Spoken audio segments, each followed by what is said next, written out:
দর্শক, বিএনপির সঙ্গে অন্যান্য রাজনৈতিক দলগুলোর যে রাজনৈতিক সমঝোতার অভাব আমরা দেখছি, জুলাই ঐক্য যে বিনষ্ট হয়েছে, জুলাই ঐক্যে যে ফাটল ধরেছে, সেই ব্যাপারগুলো আমরা দেখছিলাম। সরকারের সঙ্গেও বিএনপির বহু বিষয়ে মতদ্বৈততা তৈরি হয়েছে। এরই মাঝে বিএনপি লিখিতভাবে সরকারকে জানিয়ে দিয়েছে কোনো ধরনের সংবিধান সংস্কারের কাজ এই সরকার করতে পারবে না।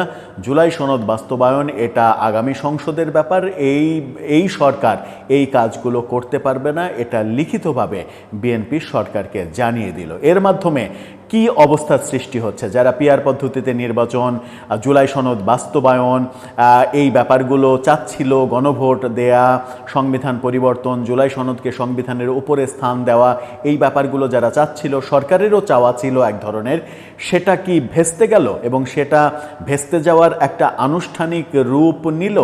এরপরে সরকারের তাহলে অবস্থান কি হবে?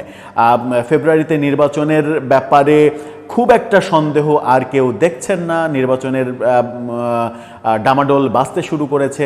দুই চারটা দল যারা বিপক্ষে কথা বলছেন তারাও এখন নিজেদের দরদাম বাড়ানোর জন্য এক ধরনের রাজনৈতিক কৌশল অবলম্বন করছেন, রাজনৈতিক স্ট্যান্ডবাজি দেখাচ্ছেন।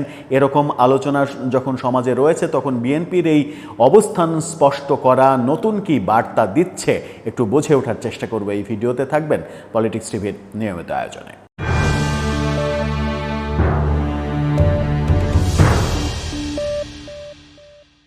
দর্শক, বলছিলাম বিএনপির অবস্থানের কথা। জুলাই সনদ, সংবিধান পরিবর্তন, জুলাই সনদকে সংবিধানের ওপরে বসানো, সংবিধান সংস্কার এই সরকারের আমলে নাকি পরবর্তী সরকারের আমলে, এই ব্যাপারে বিএনপি তাদের অবস্থান এবার মুখে মুখে না, একেবারে লিখিতভাবে সরকারকে জানিয়ে দিল।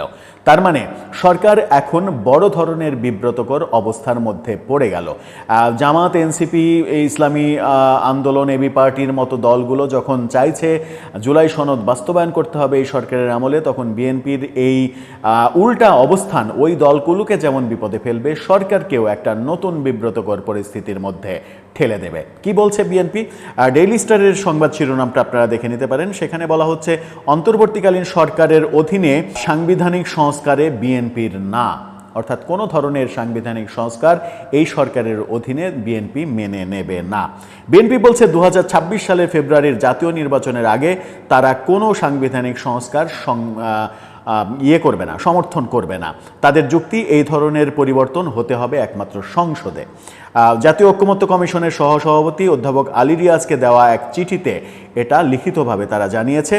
কেবল সাংবিধানিক সংশোধন ছাড়া যেসব প্রস্তাব রয়েছে সেগুলোই অন্তর্বর্তীকালীন সরকার অধ্যাদেশ, বিধি বা প্রশাসনিক আদেশের মাধ্যমে কার্যকর করতে পারবে। যেগুলোর সঙ্গে সংবিধান জড়িত নয়, যেগুলোর সঙ্গে সংসদ জড়িত নয়, সেগুলো তারা করতে পারবে, সমস্যা নেই।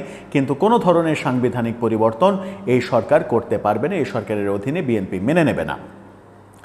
চূড়ান্তকরণের অপেক্ষায় থাকা জুলাই সনদের 6টি সংস্কার কমিশনের প্রস্তাব নিয়ে 2 দফা আলোচনার মাধ্যমে রাজনৈতিক দলগুলোর মধ্যে 84টি বিষয়ে ঐক্যমত্য হয়েছে বলে জানা যায়।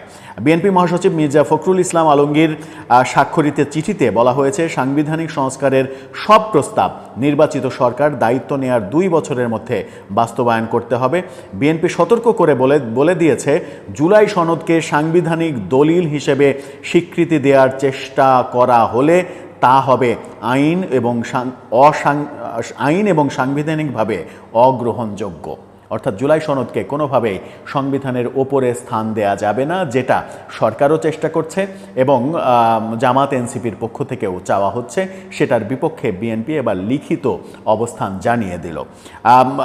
আরও সতর্ক করা হয়েছে সেখানে, বর্তমান সংবিধানের অধীনে গঠিত কোনো সরকার যদি রাষ্ট্রীয় ক্ষমতা ব্যবহার করে বিদ্যমান ব্যবস্থা পাল্টে নতুন কিছু চাপিয়ে দেয়, তাহলে তা বিপ্লব নয়, কু হিসেবে গণ্য হবে।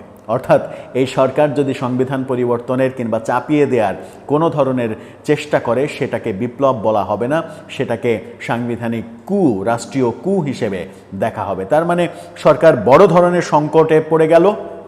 এবং যে আলোচনাটা হচ্ছিল যে প্রফেসর ইউনূস সরকার যে সেফ এক্সিটের ওয়ে ভাবছেন এবং সেই সেফ এক্সিটটা বিএনপির কাঁধেই ভর করে তারা করতে চাইছে।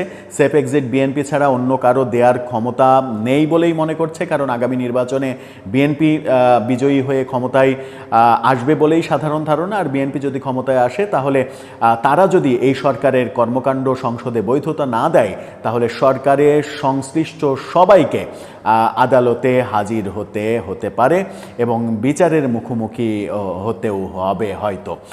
সেই রকম রিস্ক নিশ্চয়ই সরকারের সঙ্গে জড়িত কেউ নেবে না। সেই কারণে সেফ এক্সিট একমাত্র বিএনপির কাঁধে ভর করেই সম্ভব। সেই আলোচনা যখন চলছে তখন বিএনপি বলে দিল যে সাংবিধানিক কোনো ধরনের পরিবর্তন এটা বিপ্লব হবে না, এটা কু হিসেবে গণ্য হবে।